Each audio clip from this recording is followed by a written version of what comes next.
ចាជំរាបសួរបងប្អូនទាំងអស់គ្នាថ្ងៃនេះនឹងខ្ញុំនឹងបងប្អូនមកមើលពីរបៀបស្ងោរស្លឹកបាសជាមួយនឹងឆ្អឹងជំនីជ្រូកលាយសាច់ជ្រូកចិញ្ច្រាំបងប្អូនណាគ្រឿងផ្សំរបស់យើងគឺមានស្លឹកបាសឆ្អឹងជំនីជ្រូកសាច់ជ្រូកចិញ្ច្រាំស្លឹកខ្ទឹមសយូហឺហើយប៊ី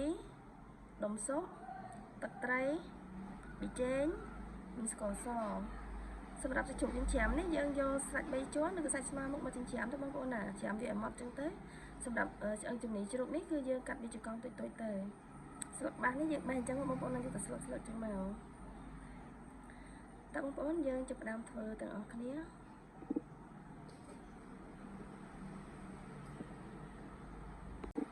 ចាំបងប្អូនទាំងអស់គ្នាពេលនេះទឹកស្លបានពុះណាអញ្ចឹងយើងដាក់ហេប៊ីចូលទៅ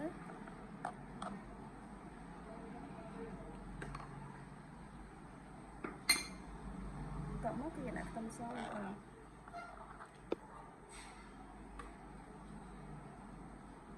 ហើយយើងដាក់ឆ្អឹងជំនីជ្រូកនេះចូលទៅបងប្អូនណា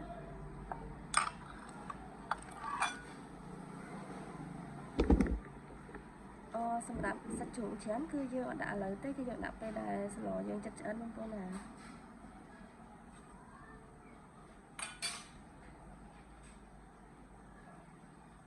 បន្តមកទៀតគឺយើងដាក់ដុំស៊ុបចូលទៅបានស្ករសបន្តិចទៅបងប្អូនណាបើសិនជាយើងអត់ប្រើដុំស៊ុបទេយើងអាចបន្ថែមស្ករប៊ីចេងទឹកត្រីឲ្យលើតិចទៅបងប្អូនណាតែនេះយើងប្រើដុំស៊ុបប៊ីចេងបងប្អូនយើងប្រើដុំស៊ុបអញ្ចឹងយើងត្រូវបន្ថយគ្រឿងក្រៅយើងខ្លះបងប្អូនអញ្ចឹងវាអាចបត់គ្រឿងពេកណាសម្រាប់ទឹកត្រី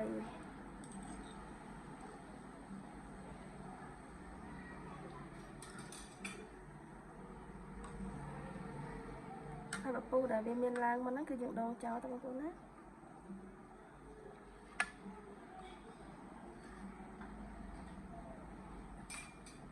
យើងចាំតតែស្លរបស់យើងសាច់ជ្រូករបស់យើងនេះឆ្អិន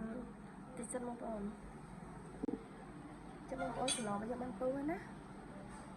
អញ្ចឹងនេះរបស់យើងគឺបានឆ្អិនល្អអញ្ចឹង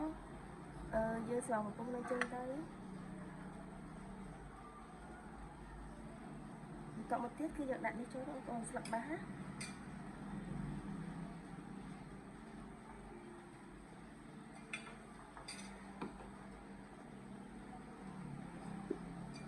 សុំតបងប្អូនយើងដាក់សាច់ជ្រូកច្រាំមុនសាច់ជ្រូកយើងច្រាំនេះដាក់ទឹកបន្តិចចឹងបងប្អូនណាយើងជ្រុំវាសិនបើយើងច្រឡំថាស្ងោរតែជាមួយឆ្អឹងជំនីជ្រូកវិញយើងជ្រុំវាចឹងបងប្អូនណាដើម្បីកុំឲ្យវាជ្រុំវាចឹងបងប្អូនឲ្យវាជាប់គ្នា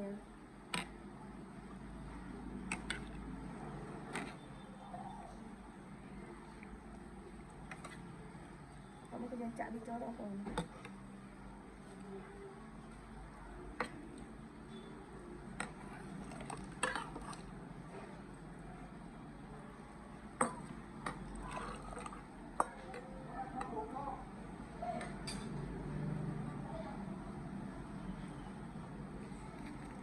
ដាក់ស្លឹកបាសចូលទៅបងប្អូន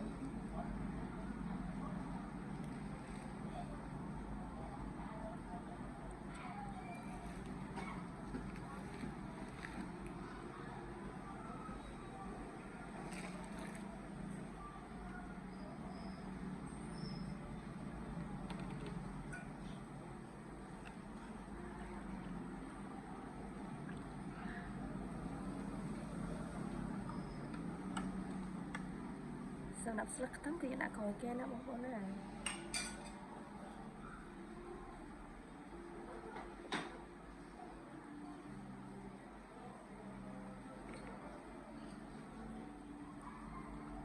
ហើយកុំភ្លេចបងប្អូនយើងដាក់ម្រេចបន្តិចផង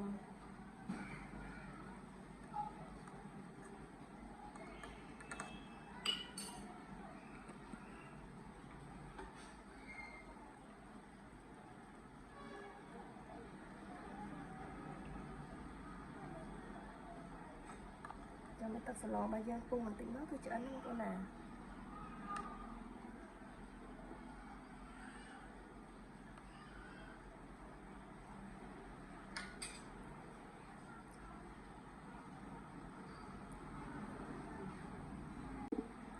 ស្លរបស់យើងបានពុះហើយអញ្ចឹង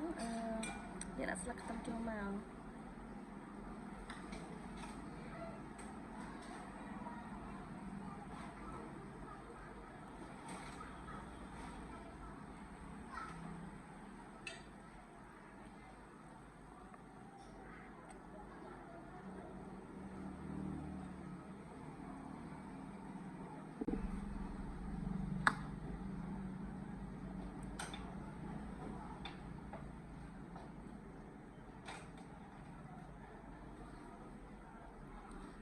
ចាបងប្អូនទាំងអស់គ្នា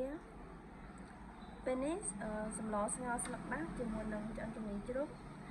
លាយសាច់ជ្រូកចិញ្ច្រាំរបស់ពួកយើងគឺបានឆ្អិនរួចរាល់ហើយបើសិនជាចូលចិត្តសូមជួយចុច like និង subscribe channel របស់នាងខ្ញុំមួយផងដើម្បីទទួលបានវីដេអូថ្មីៗបន្ថែមអរគុណច្រើន